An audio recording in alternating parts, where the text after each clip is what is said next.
Shalom. Halo. Bagaimana kabarnya semua? Baik ya.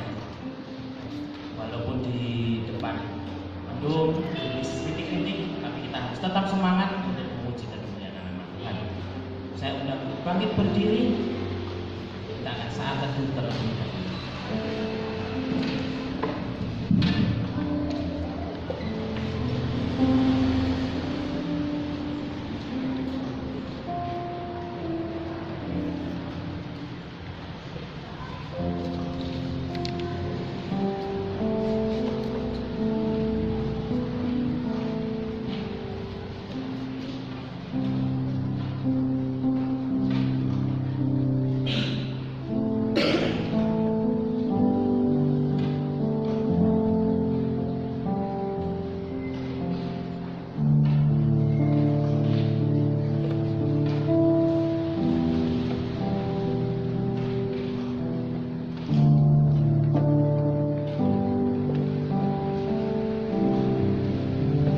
Puji Tuhan, hai segala bangsa.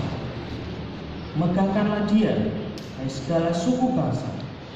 Sebab kasih-Nya hebat atas kita dan kesetiaan Tuhan untuk selama-lamanya.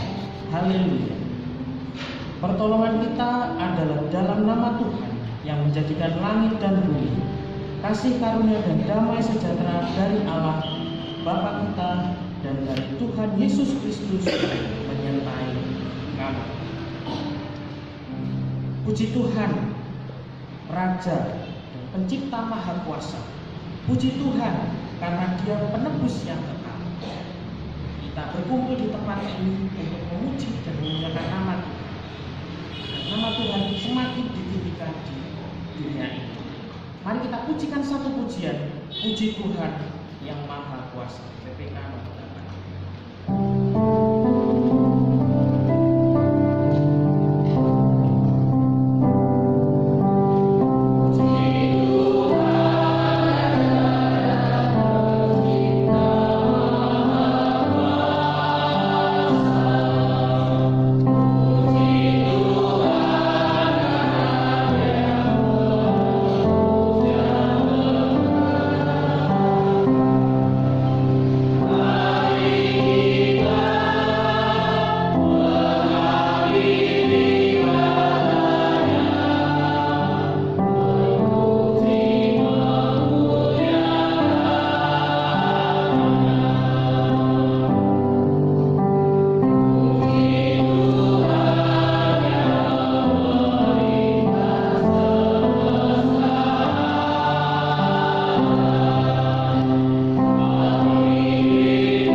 Ayat yang pertama sampai ke-5, dilanjutkan ayat yang ke-8 sampai ke-9.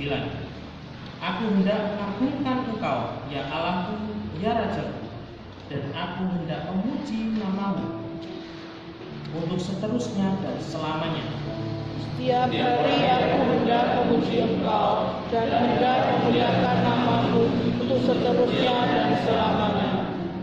Besar Tuhan dan sangat terpuji, dan kebesarannya tidak terhingga.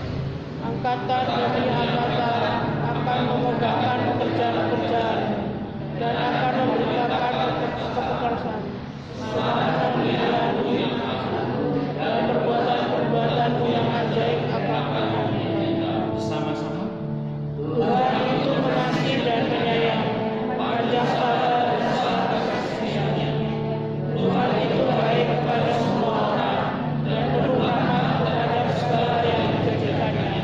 mari kita ya Tuhan, terima kasih ya Tuhan atas kenyataan di dalam kehidupan kami, terutama ya Tuhan dalam satu minggu ini ya Tuhan, kami boleh beraktivitas, kami boleh merasakan udara yang segar ya Tuhan, kami boleh bangun dan kami boleh beraktivitas ya Tuhan. Tuhan, kami dapat berkumpul di tempat ini bukan karena kekuatan kami ya Tuhan, tetapi karena kasih setia ya Tuhan yang telah Kau berikan kepada kami, dan kami dapat berkumpul di tempat ini untuk memuji dan memuliakan nama Kau ya Tuhan. Tolong ya Tuhan, berkati ibadah kami ya Tuhan, agar kami fokus ya Tuhan untuk beribadah di hadapan Kau, dan tidak memikirkan hal-hal yang lain ya Tuhan, tetapi hanya fokus untuk menyembah dan memuliakan nama Kau ya Tuhan. Tolong ya Tuhan, berkati ibadah kami dari awal, pertengahan hingga akhirnya ya Tuhan, agar ibadah kami ya Tuhan dapat menyenangkan hati Kau. Terima kasih ya Tuhan, dalam nama Tuhan Yesus Kristus kami sudah berdoa. Amin. Silakan duduk kembali.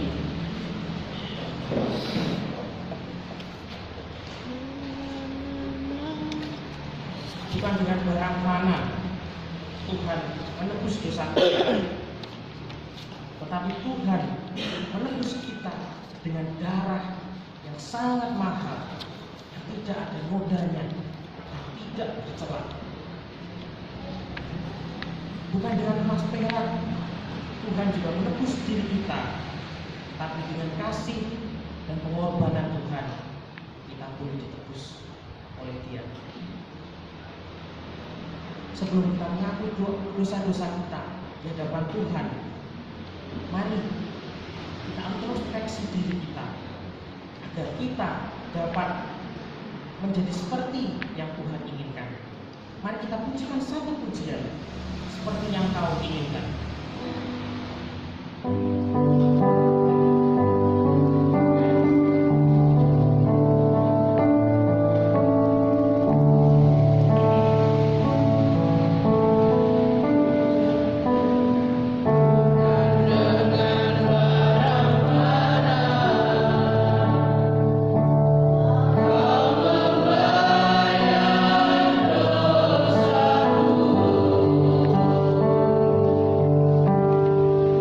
Dengan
perkataan kami, melalui sikap kami, tutur kata kami, bahkan hati pikiran kami yang sering kali mengecewakan hati Tuhan, mengecewakan sesama kami, saudara-saudara kami seiman, bahkan keluarga kami. Ampunilah kami Tuhan. Oleh sebab itu kami mohon dengan kerendahan hati kami boleh mengakui segala kekurangan kami, segala dosa-dosa kami di hadapan Tuhan. Kami menyadari Tuhan keberadaan kami sebagai anak-anak seringkali kami masih jatuh bangun di dalam dosa. Oleh sebab itu kami mohon pengampunan dosa atas segala tindakan kami yang seringkali kurang berkenan kepadamu. Oleh sebab Tuhan, ampunilah segala dosa-dosa kami, baik kami sengaja maupun tidak kami sengaja. Terima kasih Tuhan, bila doa pengakuan dosa kami hanya kami merelakan dalam nama Tuhan Yesus kami mengucap syukur dan berdoa. Amin.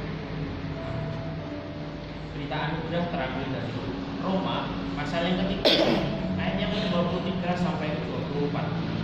Karena semua orang telah berbuat dosa dan telah kehilangan kemuliaan Allah, dan oleh kasih karunia telah dibenarkan dengan cuma-cuma karena penebusan dalam Kristus Yesus. Petunjuk hidup baru terambil dari Injil Yohanes pasal yang ke-13 ayat yang ke-34 sampai ke-35. Aku memberikan perintah baru kepada kamu, yaitu supaya kamu saling mengasihi, sama seperti aku telah mengasihi kamu. Demikian pula kamu harus saling mengasihi. Dengan demikian semua orang akan tahu bahwa kamu adalah murid-muridku, yaitu jikalau kamu saling mengasihi.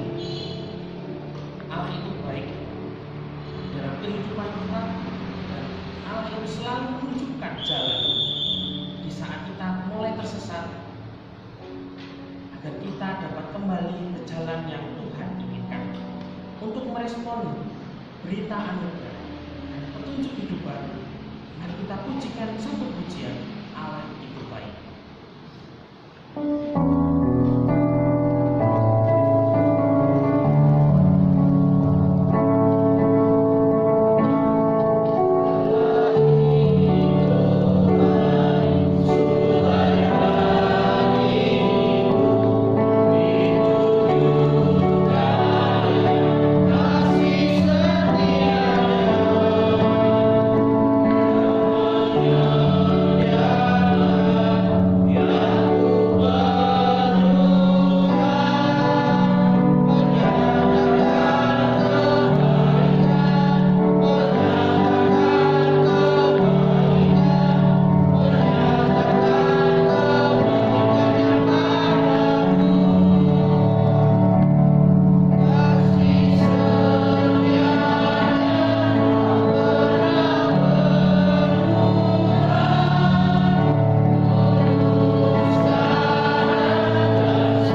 di kota Blitar dan sekitarnya agar diberkati Tuhan, menjadi berkat dan menjadi alat Tuhan menjangkau jiwa bagi kemuliaannya.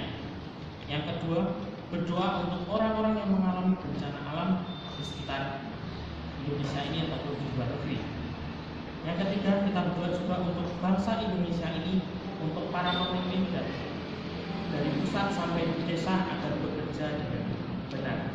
Mari kita mengangkat pokok doa kita 3 ini dalam waktu yang bersama-sama. Mari kita berdoa.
Terima kasih ya Tuhan. Haleluya. Silakan duduk kembali.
Sebentar lagi kita akan mendengarkan firman Tuhan.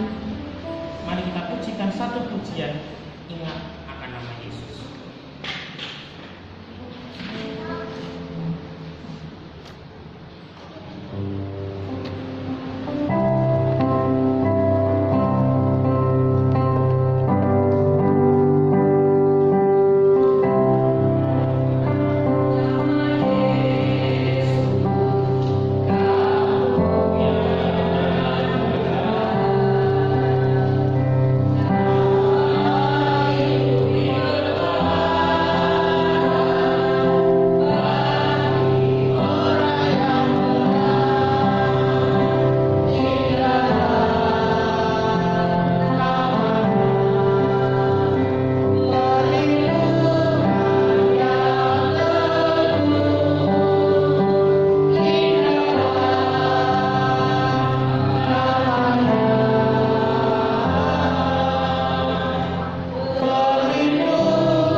Tuhan Yesus, kami bersyukur untuk kasih-Mu dan anugerah-Mu dalam hidup kami.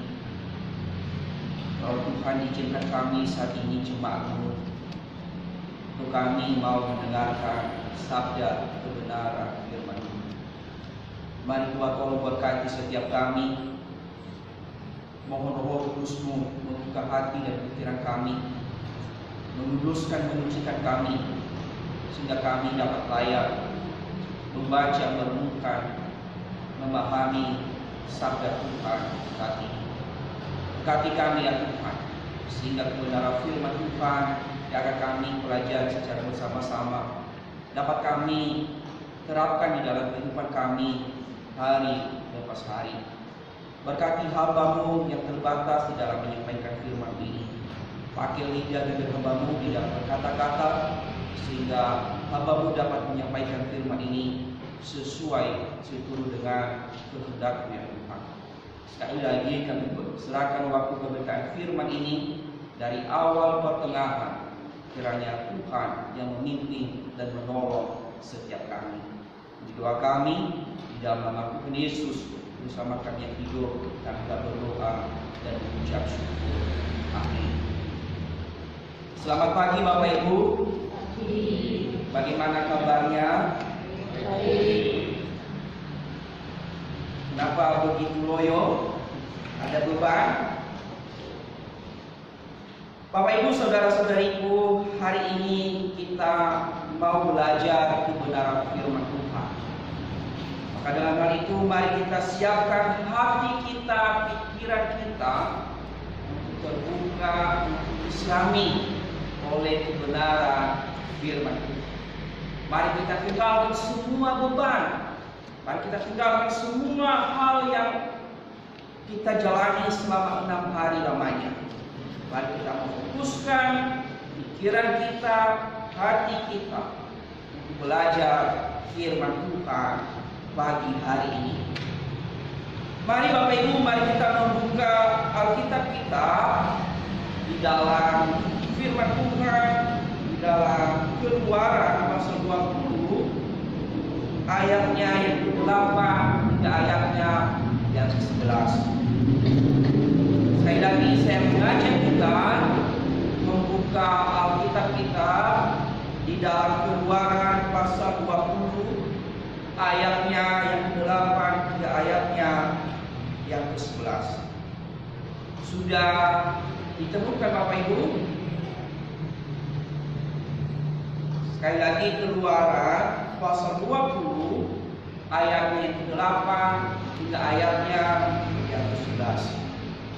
Jika sudah ditemukan, mari kita baca firman Tuhan ini secara bertanggapan.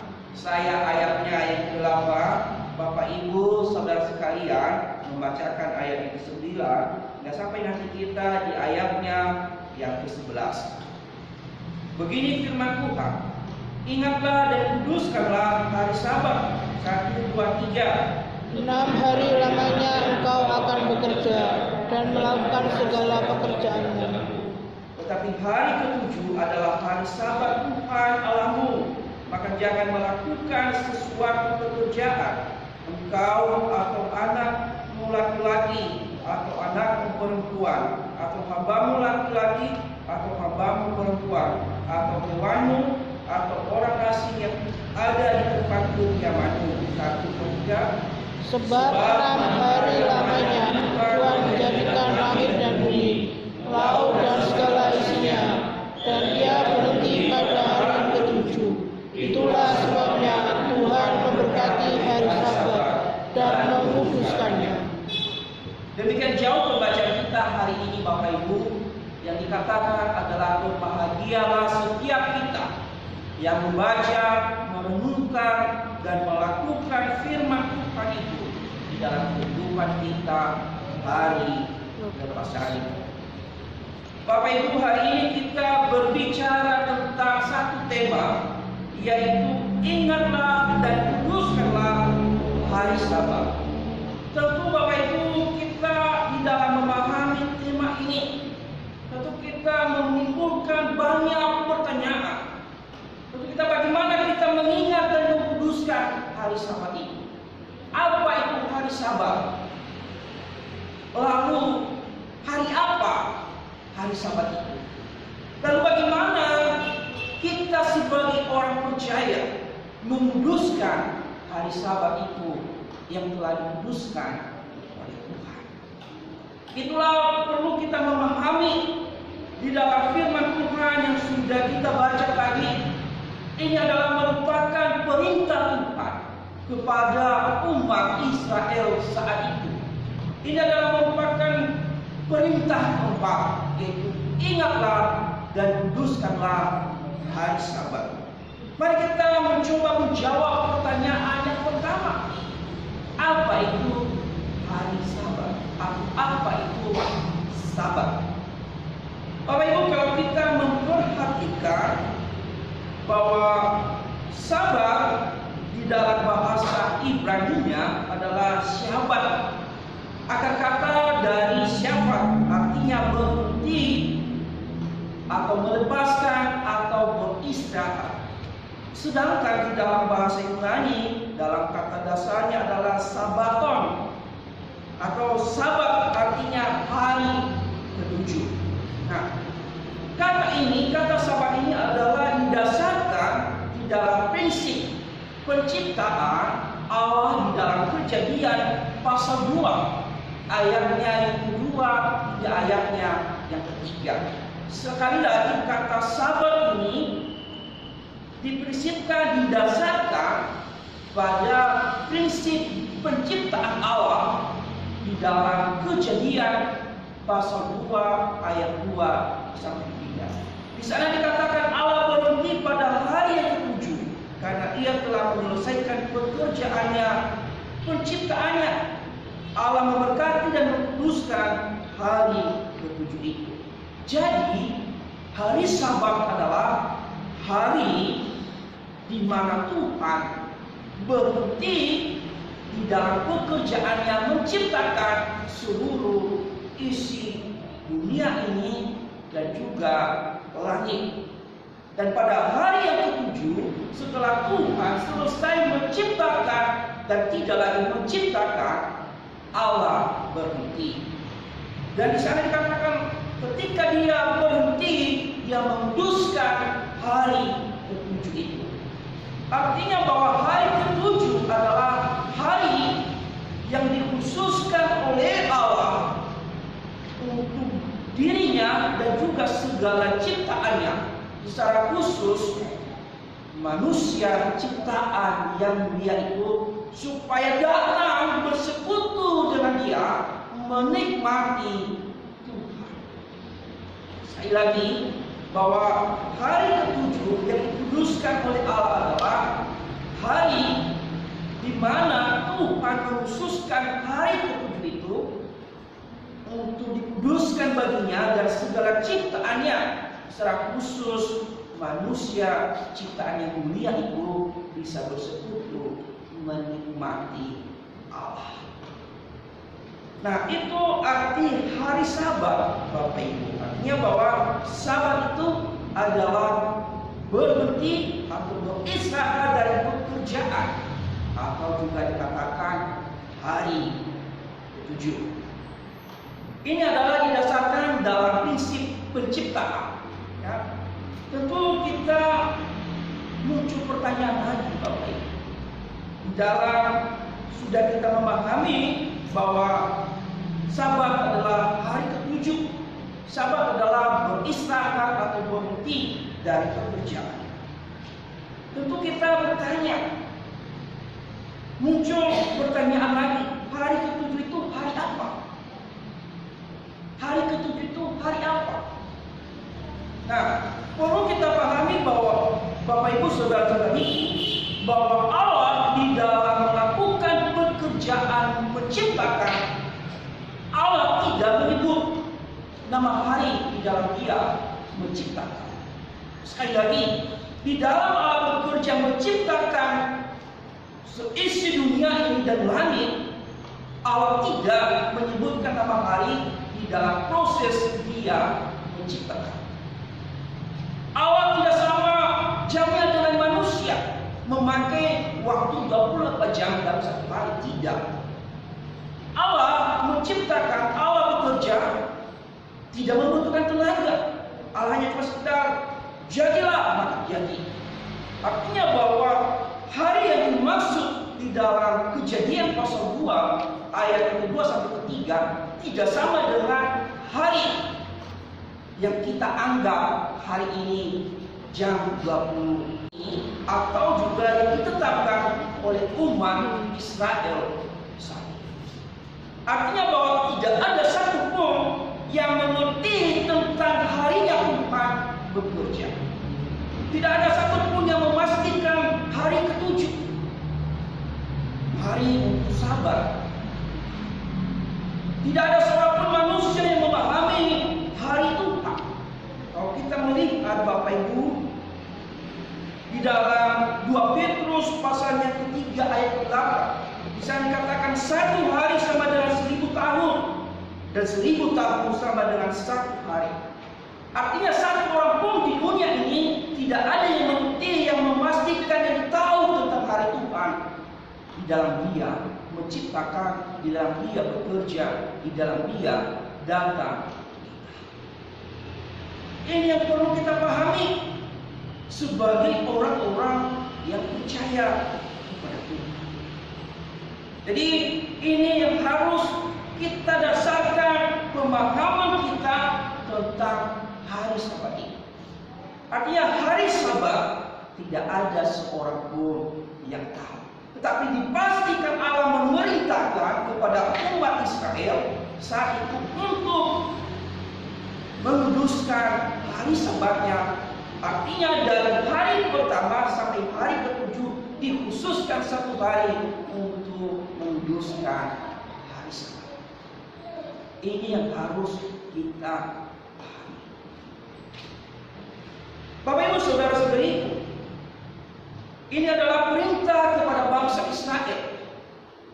Adalah hukum yang keempat yang diberikan oleh Allah kepada Musa, supaya bangsa Israel mengingat menguduskan hari Sabat.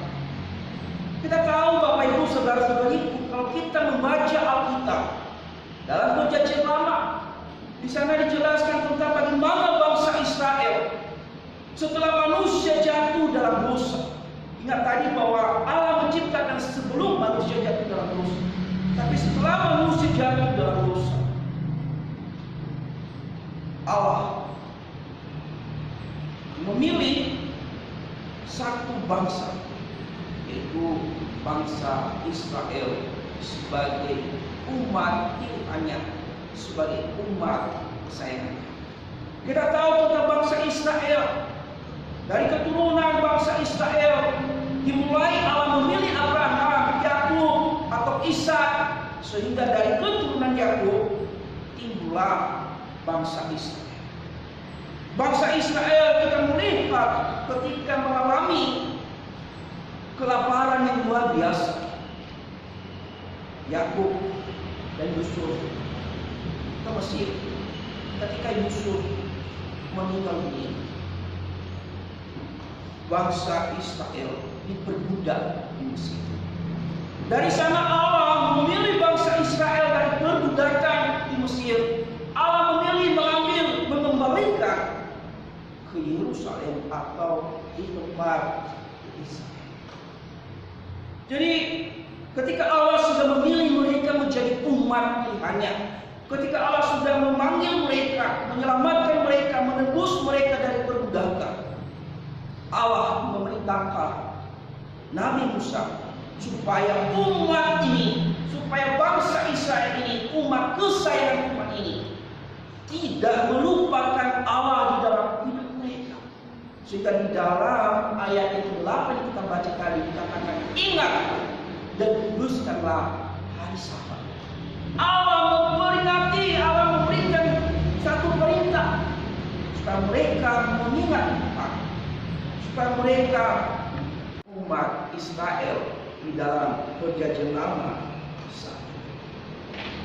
Bapak Ibu saudara-saudariku, kalau kita melihat apa tujuan Sabat yang diberikan oleh Allah kepada umat Israel di dalam Keluaran pasal 31 ayatnya yang ke-12 sampai ayat ke-17. Di sana sudah jelas bahwa Allah memberikan Sabat, memerintahkan mereka untuk mengingat Sabat, memperingati Sabat. Adalah tujuannya adalah sebagai peringatan bagi Israel, mengingat kasih Tuhan sebagai perjanjian yang kekal bagi bangsa Israel. Kita juga melihat di dalam Ulangan pasal 5, dimulai dari ayatnya yang ke-14 hingga ayatnya yang ke-15, tentang bagaimana Allah mengatakan bahwa saya sudah menyelamatkan engkau dari perbudakan di Mesir. Maka umat sebagai pilihan Allah harus memperingati Sabat. Sabat tentu tadi kita sudah memahami, Sabat adalah perintah yang diberikan oleh Allah bagi umat pilihannya untuk mengingat Allah, untuk memperingati Allah di dalam kehidupan mereka, mengingat kemurahan Allah di dalam hidup mereka. Itu mereka harus beribadah kepada Allah. Ingat Bapak Ibu, ada dua arti dari Sabat ini. Sabat ini ada Sabat yang sekarang kita jalankan, dan juga ada Sabat yang sejati. Sabat yang dimaksud di sini adalah Sabat di mana kita diperintahkan oleh Tuhan untuk mengingat, untuk beribadah kepada Tuhan seperti saat ini. Tapi sahabat yang sejati atau berhenti beristirahat, yaitu ketika nanti kita meninggalkan dunia ini dan beristirahat bersama dengan Kristus di dalam kerajaan. Kalau kita melihat di dalam Wahyu pasal 14 ayatnya yang ke-13, saya dikatakan berbahagialah orang yang mati di dalam Kristus. Nah, mereka mendapatkan beristirahat dan bersama Kristus. Bapak Ibu saudara-saudari, setelah Tuhan memerintahkan Musa dan bangsa Israel untuk mengingat dan menguduskan hari Sabat sebagai umat Tuhan, tentu pada saat itu mereka menjalankan perintah itu. Lalu mereka merumuskan tentang hari Sabat ini. Bangsa Israel menetapkan satu hari bagi mereka sebagai hari mengingat Sabat Tuhan, yaitu mereka menetapkan dengan tanggal mereka sendiri, dengan hari mereka sendiri, dengan jam mereka sendiri, yaitu mereka memutuskan bersama bahwa Sabat ditetapkan pada hari Sabtu bagi mereka. Jadi sahabat orang Yahudi atau orang Israel mereka tetapkan ketika Tuhan memerintahkan mereka memperingati hari ke-7, yaitu mereka merumuskan dan menetapkan pada hari Sabat itu mereka anggap hari Sabtu. Seluruh umat Israel memperingati hari Sabat di hari yang ke-7, di hari Sabtu itu yang mereka anggap adalah hari ke-7. Tapi ingat tadi bahwa tidak ada satupun yang memahami tentang hari Tuhan. Tetapi bangsa Israel karena mereka ingin merumuskan, mereka menetapkan satu hari supaya mereka seluruh umat yang dipilih Allah bersama-sama berkumpul untuk memuji menyembah Tuhan di hari Sabat itu, yaitu hari Sabat. Nah, itu adalah Sabat orang Yahudi. Tentu kita bertanya, lalu bagaimana dengan Sabat orang Kristen saat ini? Bagaimana dengan Sabat kita sebagai pengikut Kristus? Mengapa Sabat kita di hari Minggu? Apa alasannya? Kok di dalam Perjanjian Lama adalah Sabatnya di hari Sabtu, tapi kok pengikut Kristus dimulai dari Perjanjian Baru itu beda Sabat? Alasan apa? Ini adalah satu pertanyaan bagi kita. Ini adalah salah satu pemahaman yang harus kita pahami supaya kita bisa memahami kenapa kita setiap hari Minggu bisa beribadah di tempat ini. Nah, Bapak Ibu saudara-saudari, tentu tadi di dalam PL bangsa Israel atau orang Yahudi sudah merumuskan Sabat mereka setiap hari Sabtu. Dan orang Yahudi turun-temurun mereka memperingati Sabat itu. Bahkan sampai sekarang ini ada gereja juga aliran Advent yang ke-7 memperingati hari Sabat di hari Sabtu. Nah, alasan mengapa orang Kristen memperingati Sabatnya beribadah setiap hari Minggu?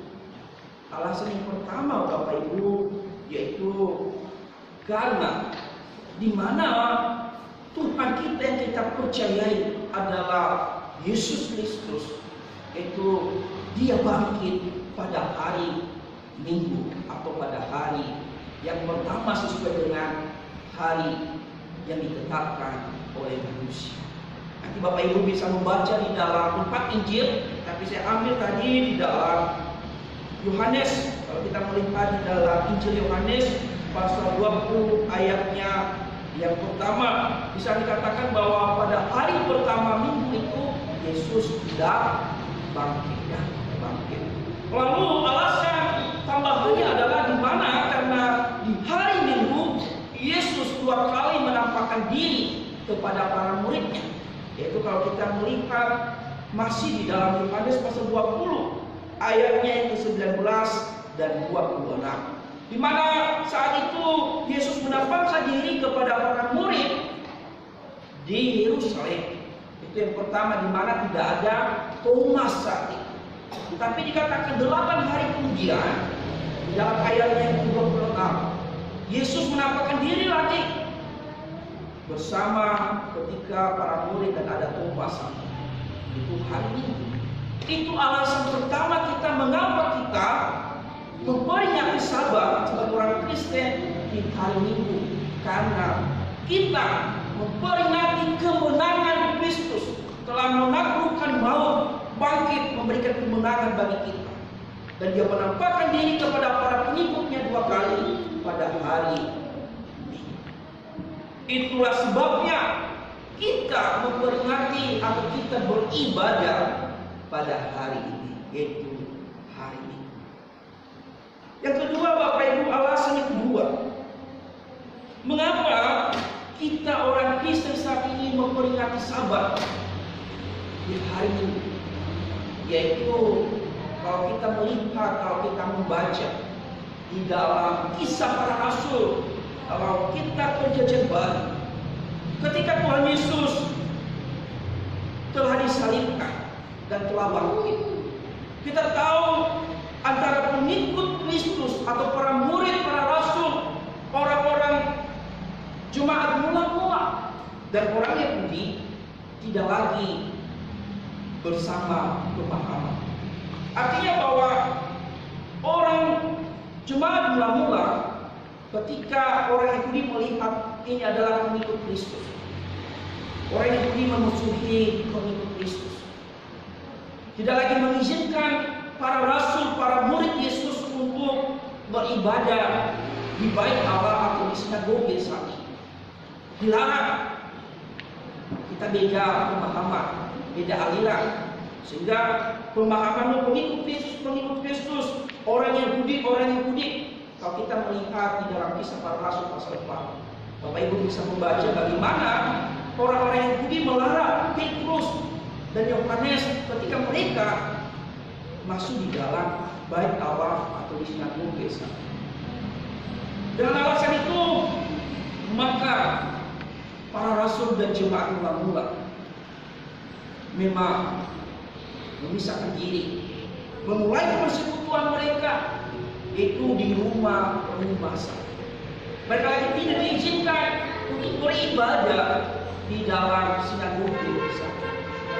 Jelas bahwa orang Yahudi dan jemaat mula-mula dan para rasul saat itu beda kepercayaan, beda keyakinan.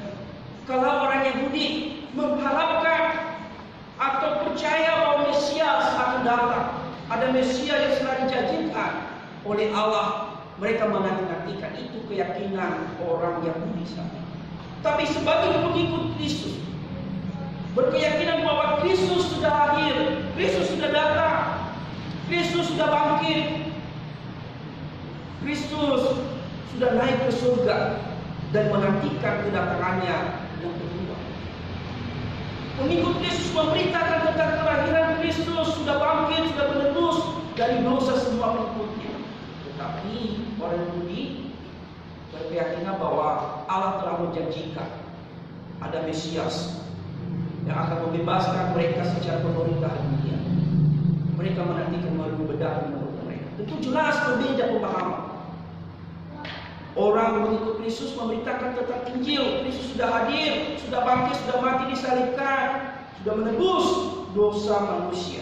Tapi orang Israel, orang Yahudi masih mengharapkan Mesias, belum hadir sampai saat ini.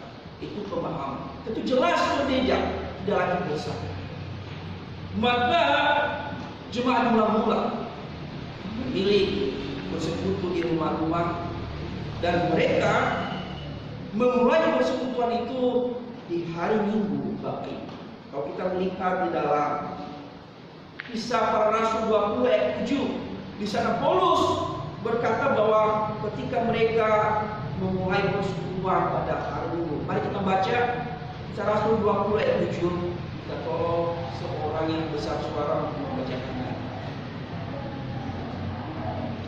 Kisah Para Rasul pasal 20 ayat yang ke-7.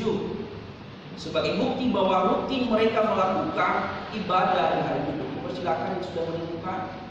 Kisah Para Rasul pasal 20 ayat yang ke-7.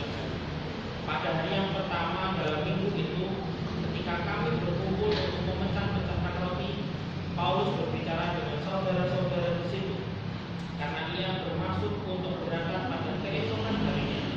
Pembicaraan itu berlangsung sampai tengah malam. Jadi Bapak Ibu, Jumat mula-mula rutin mereka melakukan lagi persekutuan beribadah di setiap hari Minggu. Maka juga di dalam 1 Korintus pasal 16 ayat kedua, di sana jelas juga menjelaskan bahwa Jumat mula-mula mengikut Yesus menetapkan sabat mereka di dalam hari Minggu. Jadi kita sebagai orang Kristen, sebagai pengikut Kristus, itulah dasar kita mengapa kita memperingati Sabat di hari Minggu, karena kebangkitan Kristus, karena kita tidak lagi sepaham dengan orang Israel. Nah, kita rutin beribadah di setiap hari Minggu. Apakah makna Sabat hilang? Tidak, makna Sabat tidak hilang. Justru dengan hal ini makna Sabat semakin jelas, semakin diperjelaskan di dalam kebangkitan Kristus. Kalau kita mengingat bahwa makna Sabat di dalam PL, bahwa kita harus mengingat bahwa Allah yang menciptakan kita, Allah yang telah membebaskan bangsa Israel dari perbudakan Mesir. Di dalam Perjanjian Baru jelas Allah juga menciptakan kita di dalam pribadi Yesus Kristus. Kristus Allah yang telah mati menebus setiap kita dari berdosa. Kalau kita memahami Bapak Ibu, di dalam Korintus pasal 2 ayat yang ke-15 bisa dikatakan, jadi siapa yang ada di dalam Kristus, ia adalah ciptaan baru, yang lama sudah berlalu, sesungguhnya yang baru sudah datang. Artinya bahwa setiap pengikut Kristus, Allah telah menciptakan kita di dalam Kristus menjadi ciptaan baru. Dan kita juga sudah ditebus lewat pengorbanan Kristus di atas kayu salib. Itulah kita sebagai pengikut Kristus, kita menjalani sabat kita di hari ini. Karena di mana Kristus memberikan kita kemenangan lewat kebangkitannya. Karena Kristus bersedia mendapatkan diri kepada setiap para pengikutnya 2 kali di hari ini. Jadi itulah dasar kita, mengapa kita setiap hari Minggu beribadah memperingati Sabat. Nah, Bapak Ibu saudara-saudariku, itu tadi tentang Sabat, tentang pengertian Sabat dan tentang hari Sabat. Hari ini kita mencoba lagi bagaimana kita menguduskan hari Sabat. Tentu Bapak Ibu di dalam pembacaan kita hari ini dikatakan ingat dan kuduskanlah hari Sabat. Bagaimana sih kita sebagai pengikut Kristus, sebagai orang-orang percaya, bagaimana kita menguduskan hari Sabat itu? Bagaimana kita menjalankan hari Sabat yang Tuhan perintahkan bagi kita sebagai orang yang percaya kepada Yesus Kristus? Tentu kita mengingat bahwa hari Sabat katakan ingatlah dan kuduskanlah hari Sabat. Kita disuruh untuk mengingat dan menguduskan. Itu pertanyaan yang besar. Bagaimana saya dan Bapak Ibu menguduskan hari Sabat? Dikatakan cara menguduskan hari Sabat, dikatakan kita harus berhenti, beristirahat dari pekerjaan kita. Itu yang pertama, berhenti dari pekerjaan dan mendedikasikan seluruh hidup kita untuk Tuhan. Itu caranya kita menguduskan hari Sabat.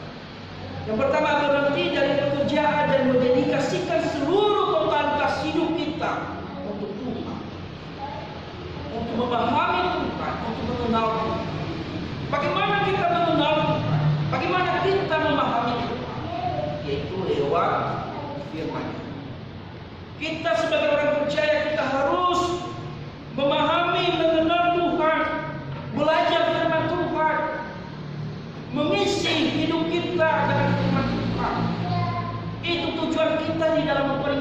Sabat. Bukan kita datang tidak ada mengisi hidup kita dengan firman Tuhan. Menguduskan hari Sabat, mengisi hidup kita dengan kebenaran-kebenaran firman Tuhan.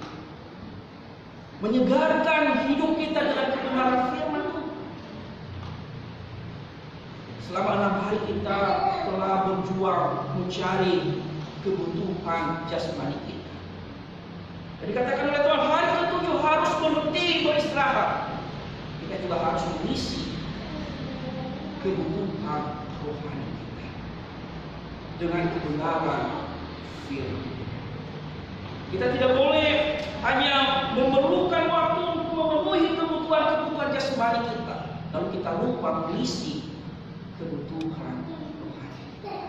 Menguduskan hari Sabat itu dengan merenungkan firman Tuhan, mengisi hidup kita dengan kebenaran firman Tuhan, menyegarkan hidup kita dengan firman Tuhan, mendengarkan firman Tuhan seperti saat ini, membuka telinga, membuka hati, menerima sabda Tuhan, karena kita sudah 6 hari sudah kosong. Dan hari ke-7 hari Minggu kita diisi kembali supaya kita bisa kenyang dengan kebenaran-kebenaran firman. Contohnya Bapak Ibu, saya mengibaratkan, saya percaya bahwa di antara kita saat ini tidak ada yang tidak pegang HP. Semua punya HP? Semua punya HP Bapak Ibu? Nah, Bapak Ibu kira-kira jika Bapak Ibu memakai HP dari pagi sampai sore, berapa kali Bapak Ibu ngecas HP? Setidaknya sekali. Tentu kalau Bapak Ibu tidak ngecas HP itu pasti mati. Demikian juga hidup kita. Kalau kita tidak mengisi hidup kita dengan firman Tuhan, maka rohani kita akan mati. Jika kita tidak mencas HP setiap hari, maka HP mu akan mati. Demikian juga kerohanian kita. Jika kerohanian kita tidak diisi, tidak dijaga ketika kita beribadah kepada Tuhan, tidak diisi firman Tuhan, maka rohanimu hati-hati, padam, dan mati. Bapak Ibu tahu enggak? Di jalan tol itu ada yang namanya rest area. Mengapa diberikan tempat peristirahatan bagi mobil? Yang mobil ya ketika kami mengikuti buka di Jogja, maka ketua majelis kita luar biasa nyetirnya di atas 150. Dalam menempuh dari Blitar ke Jogja, mobil itu kalau tidak diberhentikan, pasti mobil itu kepanasan. Dan ketika over kepanasannya, pasti mobil itu mengalami macet atau mati. Dan maka itu perlu berhenti di rest area supaya bisa dingin, bisa disegarkan kembali sehingga bisa ditempuh perjalanan panjang. Demikian juga ketika kita tidak meninggalkan hidup kita, kalau kita terus bekerja memenuhi kebutuhan jasmani kita, was-was mesinmu akan mati, mesin rohanimu mati. Maka dengan hal itu Tuhan memberikan kita waktu 1 hari rest, berhenti, segarkan jiwa rohanimu supaya engkau tidak mati di perjalanan. Itu tujuan Sabat. Itu tujuan Sabat dalam hidup kita. Jangan terus-menerus hanya mempedulikan jasmani kita, pedulikan juga rohani. Cas seperti apa? Rest area seperti di jalan tol. Jangan terus bahaya, mati rohani. Kau tidak akan mengetahui. Yang kedua Bapak Ibu, bagaimana kita menguduskan hari Sabat? Yaitu dengan bersekutu dengan Tuhan, bersama-sama dengan para jemaat. Kalau hari ini kita bersekutu dengan Tuhan bersama dengan orang-orang percaya, itu cara kita menguduskan hari ini. Kita memuji Tuhan, lewat pujian-pujian kita mendengarkan firman Tuhan, kita juga berkomunikasi dengan Tuhan lewat doa. Itu caranya kita menguduskan hati. Makanya Bapak Ibu, kalau kita beribadah, jangan kita hanya tubuh kita yang ada di dalam gereja, tapi pikiran kita kemana-mana. Itu tidak menguduskan hati. Fokus kita di dalam beribadah. Ingat tadi, kita harus mendedikasikan hidup kita untuk mengenal Tuhan, memahami Tuhan, mengenal Tuhan lewat kebenaran. Yang ketiga Bapak Ibu, bagaimana kita menguruskan hari Sabat? Tentu kita menjauhkan diri dari dosa dan kejahatan. Ketiga adalah kita menjauhkan diri dari dosa dan kejahatan. Perlu kita ingat bahwa Tuhan memberikan Sabat kepada manusia adalah untuk kebaikan manusia, bukan untuk kerusakan manusia. Kalau kita melihat di dalam pembacaan kita tadi adalah supaya manusia itu melakukan kebaikan di dalam hari Sabat itu. Hal ini juga ditegaskan oleh Yesus di dalam Matius pasal 12 ayat yang ke-7, ketika mereka berhadapan dengan orang Farisi. Yesus berkata, di hari Sabat harus melakukan kebaikan. Kalau ada orang yang lapar, ya harus berikan makanan. Jadi tujuan Sabat kita adalah melakukan kebaikan, bukan melakukan dosa, melakukan kejahatan. Kita mendedikasikan hidup kita untuk melakukan kekudusan di hadapan Tuhan di hari Sabat, bukan melakukan hal-hal yang tidak menyenangkan hati Tuhan. Kita melakukan hal-hal yang menyenangkan hati Tuhan, menyenangkan hati sesama, mempedulikan sesama kita di dalam hari Sabat. Bukan seperti orang Farisi yang hanya berbicara tentang hukum Taurat, tapi tindakan setiap hari Sabat mereka tidak melakukan kebaikan terhadap sesama. Tapi Yesus berkata, hari Sabat diberikan untuk manusia, untuk kebaikan manusia, untuk melakukan kebaikan terhadap Tuhan dan terhadap sesama. Itulah hari Sabat. Kita diingatkan juga di dalam menguduskan hari Sabat. Kita tidak boleh melakukan hal-hal yang penuh dengan dosa. Segala tindakan, perbuatan, percakapan kita harus kita jaga. Ingat, kita harus menguduskan hari Sabat itu dengan segala tindakan kita, pikiran kita, hati kita. Ingat tadi, dedikasikan untuk Tuhan di hari Sabat itu. Tuhan tidak berdosa. Kita juga datang beribadah bersekutu dengan Tuhan bersama dengan jemaat Tuhan, umat. Ingat Bapak Ibu, sebagai orang yang sudah percaya kepada Kristus, hari Sabat kita adalah hari Minggu, karena kita merayakan kemenangan Kristus dan Kristus menyatakan dirinya bagi kita untuk berkomunikasi dengannya. Jangan sampai kita melalaikan hari Sabat kita. Jangan sampai kita melupakan hari Sabat untuk tidak hadir beribadah. Ibrani 10 ayat 25 berkata, janganlah kita menjauhkan diri dari pertemuan-pertemuan ibadah kita seperti dibiasakan oleh beberapa orang. Tapi mana kita saling menasihati dan semakin giat melakukan menjelang hari Tuhan.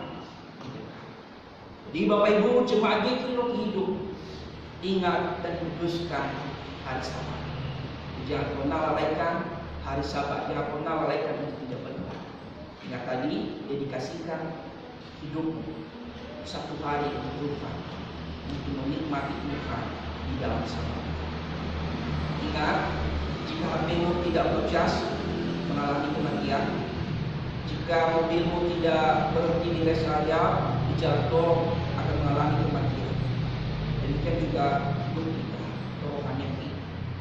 Jika tidak kita mengisi dengan kebenaran firman Tuhan, kerohanian akan mati. Jika kita tidak menyegarkan kerohanian kita di dalam satu hari, di dalam 7 hari, hati-hati, bahaya rohani. Amin. Kita pakai dengan demikian.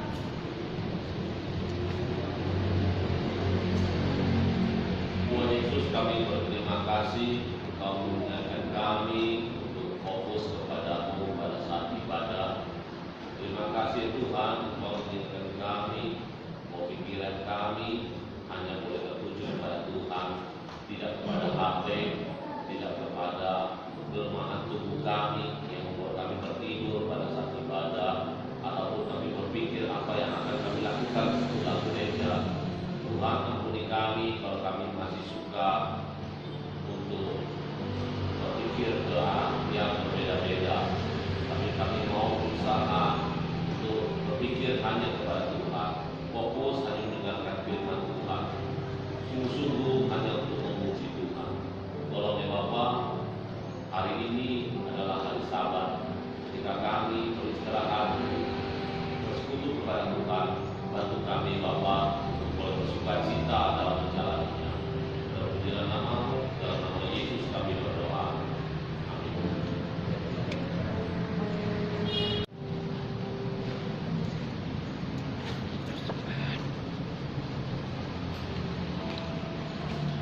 mengingat-ingat, memutuskan bersabar. Tiba saatnya kita akan memberikan yang terbaik untuk Tuhan. Persembahan hari ini kita akan jalankan 2 kali. Yang pertama untuk kas pembangunan dan yang kedua untuk kas umum. Sambil angkat persembahan dijalankan, mari kita pujikan satu pujian bahwa Tuhan juga. Untuk yang bertugas, Bapak Ibu Sugiono.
Selamat ulang tahun kepada Bapak Purwanto dan Ibu Christine. Bila hadir bisa kami berdiri. Selamat ulang tahun. Hari ini persembahan dijalankan 2 kali untuk kas pembangunan dan kas umum. Ibadah sekolah minggu setelah ibadah umum selesai. Untuk ibadah wanita, ibadah wanita pejuang iman pada hari Rabu tanggal 8 Februari jam 5 sore bertempat di Jalan Ciliwung nomor 62 Rombongan Evangelis Averius di Konstitusi. Dihimbau seluruh kaum wanita untuk dapat hadir beribadah bersama-sama. Untuk ibadah pemuda remaja Orayan Labora pada hari Sabtu 11 Februari 2023 jam 5 sore bertempat di rumah Saudari Maria, Jalan Curhat nomor 18. Untuk renungan Evangelis Averius, liturgos Saudara Andreas, musik Saudara Wisnu. Untuk laporan persembahan sudah ditertera, bisa dilihat. Jika ada kekeliruan bisa menghubungi kami. Untuk penata layanan 12 Februari 2023, pengkhotbah Evangelis Natalia, liturgos Ibu Prisma, musik Saudari Joy, backing vokal Ibu Christine dan Saudari Alia, kolektor Saudari Nona dan Saudari Priri, penyambut Saudara Andres dan Saudari Lydia. Untuk ibadah jam 9. Untuk ibadah jam 7 malam bertempat di Budoyo, Evangelis Averius untuk pengkhotbah, liturgos Ibu Suci, musik Saudara Haris, Saudari Hari, backing vokal Ibu Sunarti, kolektor Ibu Yati, penyambut Bapak Ibu Batak. Mari kita akan menutup ibadah kita pada pagi hari ini. Saya undang untuk bangkit berdiri dengan duk solo.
Kasih dari Allah Bapa, kasih dari Yesus Kristus, dan persekutuan dari Roh Kudus menyertai kita dari saat ini hingga sampai kedatangannya yang kedua kali. Amin.